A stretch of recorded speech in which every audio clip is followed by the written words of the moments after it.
Judges chapter 16. One day, Samson went to Gaza, where he saw a prostitute.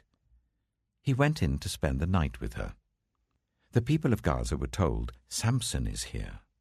So they surrounded the place and lay in wait for him all night at the city gate. They made no move during the night, saying, "At dawn we will kill him." But Samson lay there only until the middle of the night. Then he got up and took hold of the doors of the city gate, together with the 2 posts, and tore them loose, bar and all.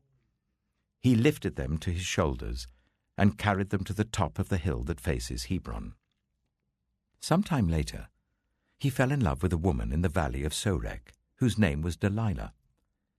The rulers of the Philistines went to her and said, "See if you can lure him into showing you the secret of his great strength, and how we can overpower him, so that we may tie him up and subdue him. Each one of us will give you 1,100 shekels of silver." So Delilah said to Samson, "Tell me the secret of your great strength, and how you can be tied up and subdued." Samson answered her, "If anyone ties me with 7 fresh bowstrings that have not been dried, I'll become as weak as any other man." Then the rulers of the Philistines brought her 7 fresh bowstrings that had not been dried, and she tied him with them. With men hidden in the room, she called to him, "Samson, the Philistines are upon you." But he snapped the bowstrings as easily as a piece of string snaps when it comes close to a flame. So the secret of his strength was not discovered.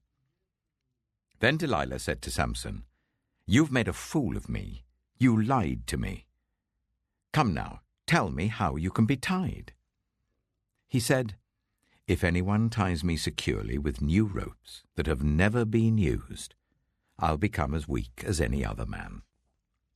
So Delilah took new ropes and tied him with them. Then, with men hidden in the room, she called to him, "Samson, the Philistines are upon you." But he snapped the ropes off his arms as if they were threads. Delilah then said to Samson, "All this time you've been making a fool of me and lying to me. Tell me how you can be tied."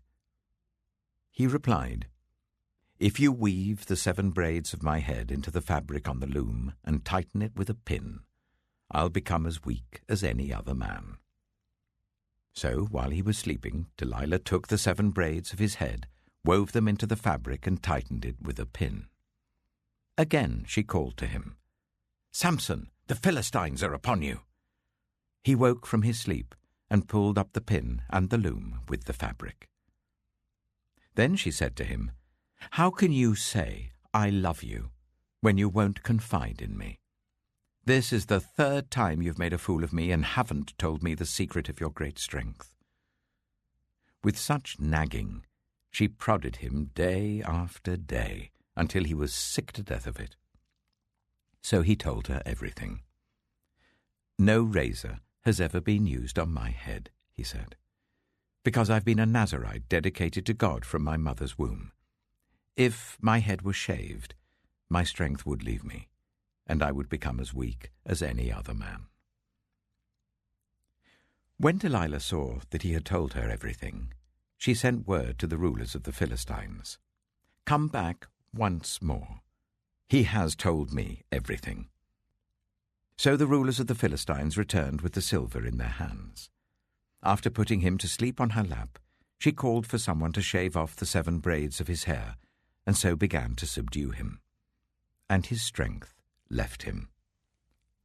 Then she called, "Samson, the Philistines are upon you."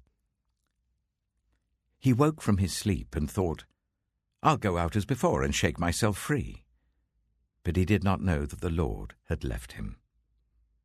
Then the Philistines seized him, gouged out his eyes, and took him down to Gaza.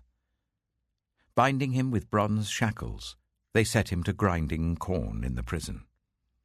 But the hair on his head began to grow again after it had been shaved.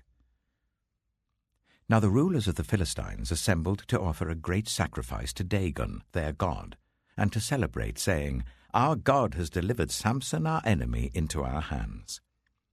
When the people saw him, they praised their God, saying, Our God has delivered our enemy into our hands, the one who laid waste our land and multiplied our slain."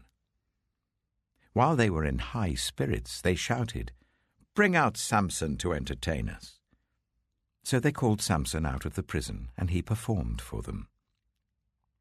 When they stood him among the pillars, Samson said to the servant who held his hands, "Put me where I can feel the pillars that support the temple, so that I may lean against them."